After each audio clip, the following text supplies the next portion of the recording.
अरब ममालिक से कम मुआवजे पर पाकिस्तान रकम भिजवाने के लिए बोना रास्त कनेक्टिविटी का इजरा कर दिया गया। वजीर आजम ने जल्द होम ग्रोन इकनॉमिक प्रोग्राम लाने का ऐलान भी कर दिया।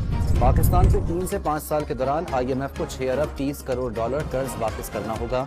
सेनेट कमेटी में कर्जों और सूद की तफसीलात पेश।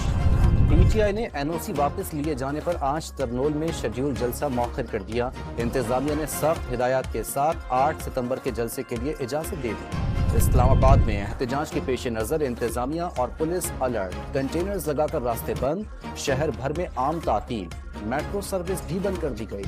ATC गुजरावाला ने आलिया हमजा को 9 मई केस से बरी कर दिया। PTI की खातून रहनुमा पर 9 मई के हमलों की साजिश के इल्जाम पर मुकदमा दर्ज किया गया था। स्पेशल कोर्ट सेंट्रल लाहौर ने मनी लॉन्ड्रिंग केस में मोनी सिलाही का पासपोर्ट और शनाख्ती कार्ड ब्लॉक करने का हुक्म दे दिया। तमाम प्रॉपर्टीज भी 90 रोज के लिए मुंजमद। लाहौर की मकामी अदालत ने मजहबी मुनाफरत फैलाने के मुकदमे में ओरिया मकबूल जान को 4 रोजा जिस्मानी रिमांड पर FIA के हवाले कर दिया। कराची के लिए बिजली मजीद महंगी होने का खदशा। के इलेक्ट्रिक की बिजली 3 रुपए 9 पैसे मजीद महंगी करने की दरख्वास्त पर समाअत 29 अगस्त को होगी।